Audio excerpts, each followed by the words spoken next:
FSN Radio. It's all about what's next. Go to financialsurvivalnetwork.com and sign up for your free weekly newsletter. You'll also get 3 free reports. The Financial Survival Network. It's all about what's next. Welcome, and you are listening to the Financial Survival Network. I'm Kerry Lutz. It's 6/12/18, a momentous day, perhaps a day that will go down in history, and a day for maybe not celebration, but for some gratitude, unless, of course, you're on the left, in which case your worst nightmares are being fulfilled. In fact, you're living your worst nightmare. Hey, before we get started, as always, make my day. Shoot me out an email to kl@kerrylutz.com. It's always the best part of my day. Waking up in the morning, checking my inbox, and getting to read dozens of emails from you and telling me what you think and how you're being affected. It's really a great experience. I don't know if I mentioned it before, but this is my 7th anniversary doing this show. Started June 7th, 2011. So it was last week. Thank you again for being part of it. It's been the best time of my life. So, hey, you look and you think the world keeps getting worse and worse. And yet there are a lot of silver linings out there. In fact, maybe the clouds are dissipating. James Hirsen with me now. James is your New York Times best-selling author, attorney, news analyst, cultural commentator, following the left in Holly Rock, and social media scholar. So we welcome you back. Well, great to be with you. Yeah, it is an amazing time. This is real. And this is the thing. I mean, the document is real. It has the terminology in the document, complete denuclearization. As a matter of fact, that's a word that we haven't been using of late. And look, you're a businessman. I know that. And I have a background in the business world. And when you talk about doing business in many parts of the world, and Donald Trump knows this so well because he's done lots of business with Japan, for example. When you do business with Asian countries, in many cases, everything is pre-negotiated. When the final meeting is for a relationship, and the documents are very thin, but everything has been agreed to beforehand, and it's negotiated not by the principal players, but by people who are representing the principal players. In this case, Mike Pompeo had secret trips and went and negotiated with his counterpart in North Korea. And I have sources that have told me this, and I was skeptical, I have to admit, but there was a little twinkle in President Trump's eye whenever he was in front of the press. Mm-hmm. And when he said those words, "We'll see what happens," I think President Trump knew. I think this thing had been hammered out, and it was clear. Kim Jung Un all of a sudden announced unilaterally that he would stop, test missiles. He invited reporters to see him basically destroy one of his nuclear test sites. He crossed the DMZ and hugged it out with the South Korean president, and all of those things.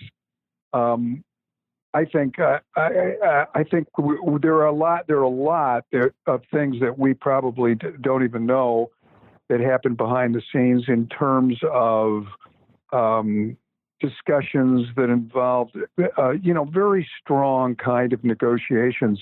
And I just think we haven't had a genuine person who really had the desire and the ambition to accomplish this, who was willing to put a team together, a team that involves someone as capable as Mike Pompeo, the kind of advice that the military advice is getting from General Mattis, And I just think this is real. It's a tremendous time, and there's more to come. I believe President Trump's next target is Iran, and Correct. I think it's going to be equally shocking, surprising, disruptive, and successful. Agreed. Hey, you and I, we talked while Trump was running for election. We both agreed that Trump was going to win. We were among the very few on the record who said that. And now he's president. Yeah, remember, now he's president. And let's not forget, he's a reality TV star. He's a showman. And there's no way a showman goes out in center ring and starts juggling all the rings and juggling the balls, and then is going to suffer a humiliating defeat. I knew before he agreed to go there that the deal was cut. I was talking to former Congressman John LeBoutelier yesterday, and John's saying, well, it's going to be an incremental approach, and it's going to take years and years because no country has ever given up their nukes. And I said, John, this is going to be a major victory, a major accomplishment, because if it wasn't, he wouldn't have bothered, because Trump is not the kind of guy who just goes for incremental gains. Oh, well, we'll get them to stop saying nasty things about the United States, and then we'll do this. No, that is not the Trumpian way of doing things. Trump goes for the gold ring. Exactly. And we, right now, the social media, the pundit world, the intelligentsia inside the Beltway, they still are stuck in that same, what John, I know John very well, and John was in that world, and I think it's infected his thinking. But the fact is, they can't accept the written word, the document. They can't accept. Here's a guy who helped pre-negotiate this, Mike Pompeo, who was running the CIA, who obviously knows how the verification process works, knows the history, understands what Kim Jong Un's father, Kim Jong Il, did with Bill Clinton. Yeah. And I just, that's not to say that there wouldn't be attempts at misbehavior in the future, but they won't involve nuclear weapons, because our intelligence is going to make sure that the word denuclearization means that all nuclear weapons and all manufacturing processes to create nuclear weapons are going to be gone from North Korea. And there's going to be, I believe, the kind of business developments that have happened in China, in Vietnam, admittedly still countries that have a long way to go. But what happens is, when they begin to have a symbiotic business relationship with the West, it helps promote peace, because they've got a dog in the hunt, and it's not, saber rattling. The military will always do that in those countries, but the leadership wants to maintain they see the semblance of prosperity, and they want to maintain it. And look, also knowing Trump the way that we do, the next announcement is going to be way bigger, huger than the first. It's going to be really major, and it's coming. These steps have already been laid out. They've already been negotiated. I would venture to say there's a timeline in place. And don't forget, this is Big Mac diplomacy. This is a president who on the campaign trail lived on McDonald's, and there's going to be a McDonald's in every major city in North Korea before we know it. I know. I see a photo op, of the McDonald's opening in Pyongyang. It's amazing. But the fact, this is what also plays into the idea, and I've had sources tell me this. People who are fans of the Trump administration have been frustrated, as it appears as though Trump always fights back, but we would see what is affectionately referred to as the deep state moving against Trump, what is affectionately referred to as the mainstream media dedicating itself to bashing Trump, the Democrat and Republican establishment dedicating themselves to undermining Trump. And it appeared as though, yes, rhetorically he's fighting back, but he wasn't, Jeff Sessions doesn't seem to be doing anything. Trump doesn't seem to be doing much, blah, blah, blah. But what Trump was doing was laying down, doing his job and laying down such an impressive record of accomplishment that it will insulate him. I mean, in the light of this historic development with North Korea, in conjunction with the roaring, soaring economy, I mean, doesn't Robert Mueller look very petty, small, petulant? Yeah, and petty, and yes, petty, petulant, small. And are Trump's approval numbers going to go into the stratosphere? Yes, for sure. Hey, and I have a theory about him taking on the deep state that I think it kind of explains what many of you perceive to be a slow glacial pace of purging out these players. Here's the thing, John.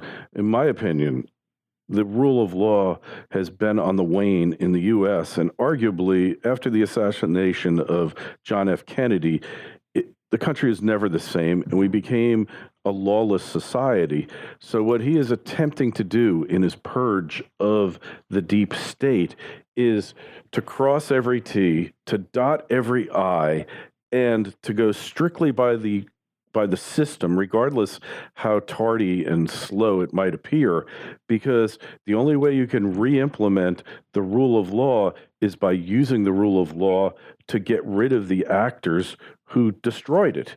And that's why, you're impatient, I'm impatient. I'd love to see all of them tossed in the can tomorrow, but that isn't really going to do the job and that's not going to accomplish his goal of re-implementing the rule of law. You have to use the process no matter how screwed up it is. You can streamline it, you can cut some corners, but you can't just do Obama with a pen and a phone and just work your will, because you're not re-implementing the rule of law by acting that way. No, I think that comports with Trump's character, and another, using the rule of law, using the powers of the presidency, which is exactly what this North Korean deal is, but also using this incredible power that the president has to pardon and commute sentences. And most presidents wait until the last few days of their administration and try to slip these pardons under the rug, like Bill Clinton did with Mark Rich, which was a disastrous pardon of a fugitive of the United States, was political payback. And what Obama did with thousands of felons that he pardoned so they could vote Democrat. So so Trump's used the pardon power in an incredibly powerful way, pardoning a series of well-known people who had been prosecuted by James Comey and Robert Mueller and Fitzpatrick, and then also pardoning individuals and sending a very clear message to Manafort and Flynn and Gates and Papadopoulos and these people, Carter Page, and all these people whose lives have been turned upside down by this, band of bulldog Democrat lawyers. That, hey, I'm here and I'm going to take care of this. To the point, by the way, that in New York there is a move afoot to repeal from the Constitution of New York the concept of double jeopardy, so that the new state attorney general who took the place of Schneiderman can go out and prosecute people that President Trump has pardoned. I mean, that's the extent of hatred and total disregard for constitutional principles that the left holds. That they would do anything to undermine this guy. Yeah, the concept. Well, New York doesn't want to start monkeying with its constitution because people are so dissatisfied. You never know what's going to happen when they actually do it. But that is madness. The concept of double jeopardy is one of those things. Probably most people don't even know what it is. The inability of the government to try you twice for the same crime or more after you've been acquitted, keep prosecuting you until they get a conviction. It's anathema to our system, although you do have situations which are pretty close to it where the state system fails and then the federal government prosecutes a cop or whatever for civil rights violations, like the LA cops. It's not a good policy. We've been drifting towards it for years, but the idea to abandon it so that somehow you can get it to Trump and his associates is really cynical and downright evil, James. Downright evil. Oh, absolutely. But it's the same mentality.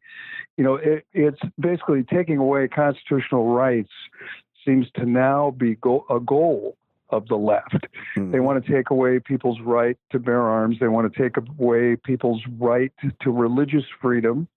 They want to take away the right of free speech, as long as their rights, the ones that they think are important, are paramount. And that's it. That as we discussed off the air, we were talking about how Bill Maher actually said people may suffer, but we should hope for a crash in the economy because that'll help undermine President Trump, maybe even get rid of him, he said, and use that utterly ignorant language that we constantly hear from Democrats. We either have to have a crash in the economy or we're going to lose our democracy, as if Trump is a threat to democracy. Right. If there's any threat to democracy, it's coming from the left. And it's coming from the bureaucrats who are left of center in the government, who have been undermining the rule of law, which is a hallmark. And we're a constitutional republic, a representative democracy, but they never seem to make that distinction. Yeah, they must have missed the class in the Constitution or in constitutional rights. Except when they want to defend MS-13, the Nancy Pelosi thing. Well, they're creatures of God, and we should respect them. And I mean, you just want to throw up when you hear this nonsense. No, oh my goodness, yeah. But each time there's a positive silver lining because it just means that it seals the re-election of Donald Trump. It seals that the blue wave gets smaller and smaller. It's turning into a red tsunami. Yeah. So it's interesting. By the way, when we started talking about North Korea, one interesting thing, you mentioned that Donald Trump is a reality star. And one guy who has also appeared on reality shows and happens to be a Trump backer, the former NBA rebounder, Dennis Rodman, was over there in Singapore. And he, of course, has a personal relationship with Kim Jung Un. He'd been over there many times. There's been a lot of jokes about that. But one of the interesting things, he appeared on CNN today, and he was wearing a "Make America Great Again" hat. I saw that with Chris Cuomo. Yeah. Oh my God! What an interview! And he said one of the things he revealed is that all the times that he's gone over to North Korea, he tried to get in touch with President Obama. He says, Obama didn't give me the time of day. He wouldn't even talk to him. I know. Which is interesting and I know for a fact that not only did Trump talk to him, that Trump had other people getting briefed from Dennis Rodman, finding out what made Kim Jung Un tick, and invited him in and invited him over there to help. Mm-hmm. And that's also a business concept, because in business, if you have an intermediary with a relationship with someone you want to do business with, and you bring them in, you bring them in, and that's normal business practice, especially in other cultures. You get an intro to bring it, and all these things, and yet you have like your De Niro's getting up at the Emmys, yet again diminishing the concept, the value of awards programs. Like, why don't we just do away with them all?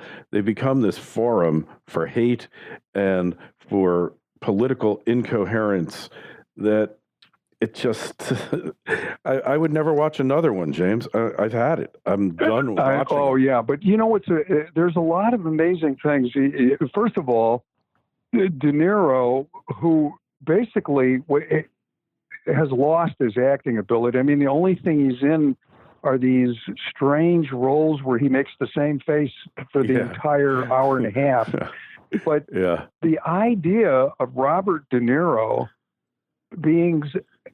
participating in the Tony Awards, which is for musical theater on Broadway. Yeah, I don't get to start with. But then every time he gets attention, he's become like a Michael Moore type character, and he doesn't have any substance at all. All he does is make profane statements. So he goes up there and he says two words. Yeah. He says the F word and Trump. And here's the part that is ultra mind-blowing. Okay, that's a mindless, juvenile, profane, pejorative. It gets a standing ovation from these people who are involved in Broadway theater. They ought to be ashamed of themselves. That is despicable. They should have booed him off the stage. Mm-hmm. They should have banned him from the Tonys for that. Yeah. But this is the level of discourse. It's Samantha Bee, Stephen Colbert. It's this all of them. Just gutter profanity, and they justify it. They say, well, Donald Trump talks that way. Well, he really doesn't. I mean, he uses stronger language than we've heard in the past. He uses hell. He uses SOB. But you don't hear Donald Trump out there using, the 7 banished words from the broadcast airwaves. He doesn't do that. Not in public. You don't hear him do that in public. I mean, I can imagine in private, he stubs his toes like the rest of us. Yeah, in private, sure, of course, but they all do. Remember the Nixon tapes. If you think they're church boys and they're speech choir boys, remember how Nixon used to speak, right? So that's just the way it is. And take off your, like if you don't want to hear it, then don't. But not to an audience, not on national television. I mean, hey, and look, Samantha Bee, we're digressing a little, but I think it's worthy of discussion or condemnation. And this is Ivanka Trump. She's not. She is an advisor to the president, but she's not like running the country here. So whatever anger you have towards Trump, taking it out on his children, on his wife, is really reprehensible. And how long would they have put up with that with Obama's kids or Chelsea Clinton? It's just reprehensible, James. It really is. It's sickening. Yeah, it's well, and the thing, that's been contrasted with Roseanne Barr, who basically lost her series from one tweet. And what people forget, in addition, you mentioned, this is the president's daughter and was already a business leader in the country and had done nothing wrong. And she used the worst possible insult you can have for a woman. It is sexist. of course, which nobody has mentioned. But the other thing it was far worse than Roseanne's tweet. For sure. Because this is a weekly show. This is a show that's scripted, edited, and approved by producers. It was premeditated. It was a premeditated, It was taped verbal hit. That's right. And the producer even bragged about it on Twitter. So it's far worse than Roseanne's crime. Yeah. Well, we got more ahead. We got the blue wave turning into more of a trickle or a leak from a faucet. It's going nowhere. And we've got panic in Needle Park. I mean, the Democratic National Committee. And what are we thinking here for November? The Republicans retain control of all levels of government here? I don't know if they'll have control of all levels of.